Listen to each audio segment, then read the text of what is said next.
नमस्कार, एनडब्ल्यूआई में आप सभी का स्वागत है और मैं हूं आपके साथ पंकज यादव। भारत में राजनेताओं का भी जीवन आम लोगों की तरह ही होता है। उनका निजी जीवन और सार्वजनिक जीवन से बेहद ही अलग होता है।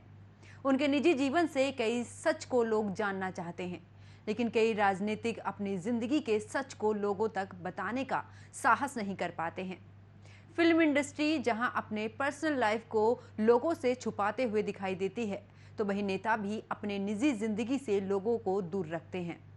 देखा जाए तो ज्यादातर भारतीय राजनीतिक प्रेम के मामले में ईमानदार ही साबित हुए हैं। ज्यादातर जितने भी राजनेताओं ने प्रेम किया है, उन्होंने निभाया भी है। फिर चाहे वो मुलायम सिंह यादव हो, जिन्होंने साधना गुप्ता को अपनी पत्नी बनाने का सम्मान दिया हो, या फिर नारायण दत्त तिवारी हो, जिन्होंने 70 साल पार की उम्र में शादी की हो।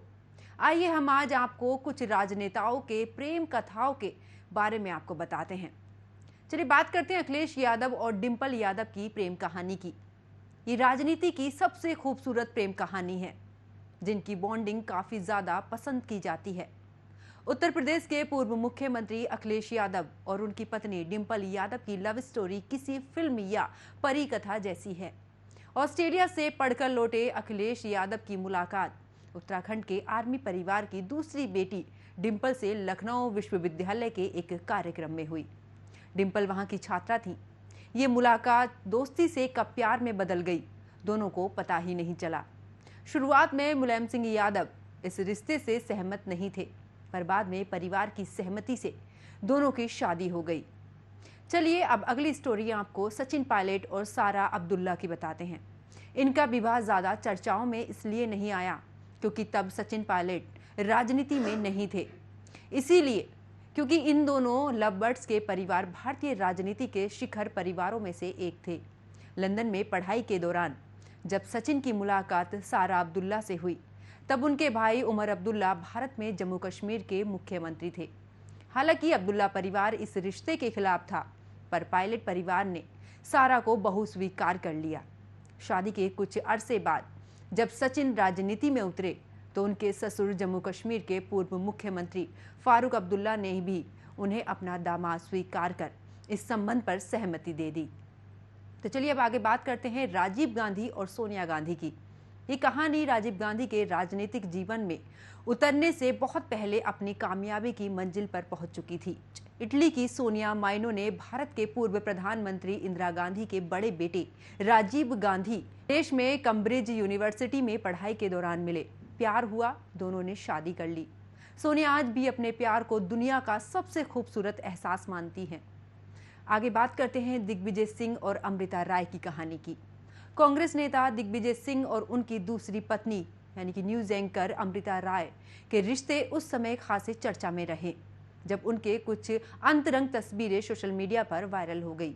पर इसके बावजूद ये सच है कि कानून या सामाजिक नियमों के अनुसार उनके संबंधों में कोई गलती नहीं थी।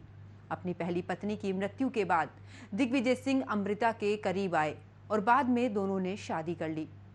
चांद मोहम्मद और फिजा मोहम्मद की भी कहानी कुछ ऐसे ही है। ये शायद पूरी तरह राजनीतिक जीवन किसी शख्स की इकलौती राजनीतिक जीवन में सक्रिय किसी शख्स की इकलौती ट्रेजेडी वाली लव स्टोरी है, जो लंबे समय तक हिंदुस्तानी मीडिया में छाई रही।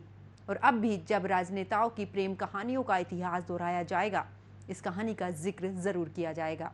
हरियाणा के पूर्व उप मुख्यमंत्री चंद्रमोहन और पेशे से वकील अनुराधा बाली को एक दूसरे से प्यार हो गया, तो पहले से शादीशुदा चंद्रमोहन ने धर्म परिवर्तन कर नाम रखा चांद मोहम्मद, अनुराधा बन गई फिजा। फिर दोनों ने शादी कर ली।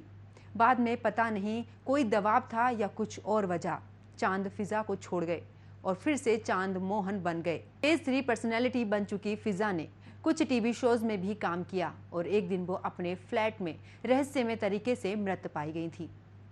तो वहीं नेहरू और पद्मा नायडू का इश्क भी काफी परवान चढ़ा हुआ था। इतना ही नहीं, सरोजनी नायडू की बेटी पद्मजा नायडू के लिए भी नेहरू के दिल में सॉफ्ट कॉर्नर था। कैथरीन फ्रैंक इंदिरा गांधी की जीवनी में लिखती हैं कि विजय लक्ष्मी पंडित ने उन्हें बताया था कि नेहरू और पद्मजा का इश्क सालों साल चला।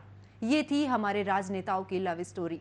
और भी खबरों के लिए हमारे चैनल को सब्सक्राइब करें और साथ ही तमाम तरह की जो लव स्टोरी हैं उनको हम आप तक पहुंचाते रहेंगे।